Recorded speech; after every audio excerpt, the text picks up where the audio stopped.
Նաև փաստեմ, որ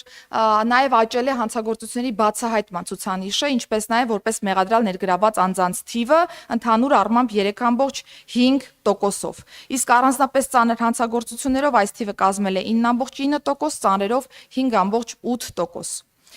Ներկայացնելով հանցավորության շարժընթացը հիմնական եւ հատկապես հանրությանը անհանգստացնող հանցագործությունների, առաջին հերթին կցանկանամ անդրադառնալ սպանության դեպքերին, որովհետեւ վերջին ժամանակահատվածում հատկապես թեման շատ քննարկվում է, շոշափվում է եւ բազմաթիվ հարցեր են օբյեկտիվորեն առաջ գալիս։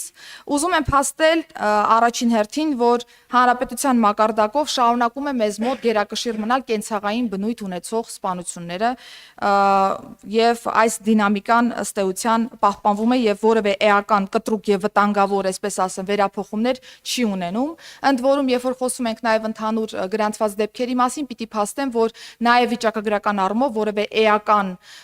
մեծ թվով շարժ կամ կտրուկ աճի տեմպեր որպես այդպիսին չունենք եւ նաեւ պիտի ընդունենք, որ սպանությունները մեր հանցավորության ընդհանուր կառուցվածքում կազմում են ընդամենը 0,2%։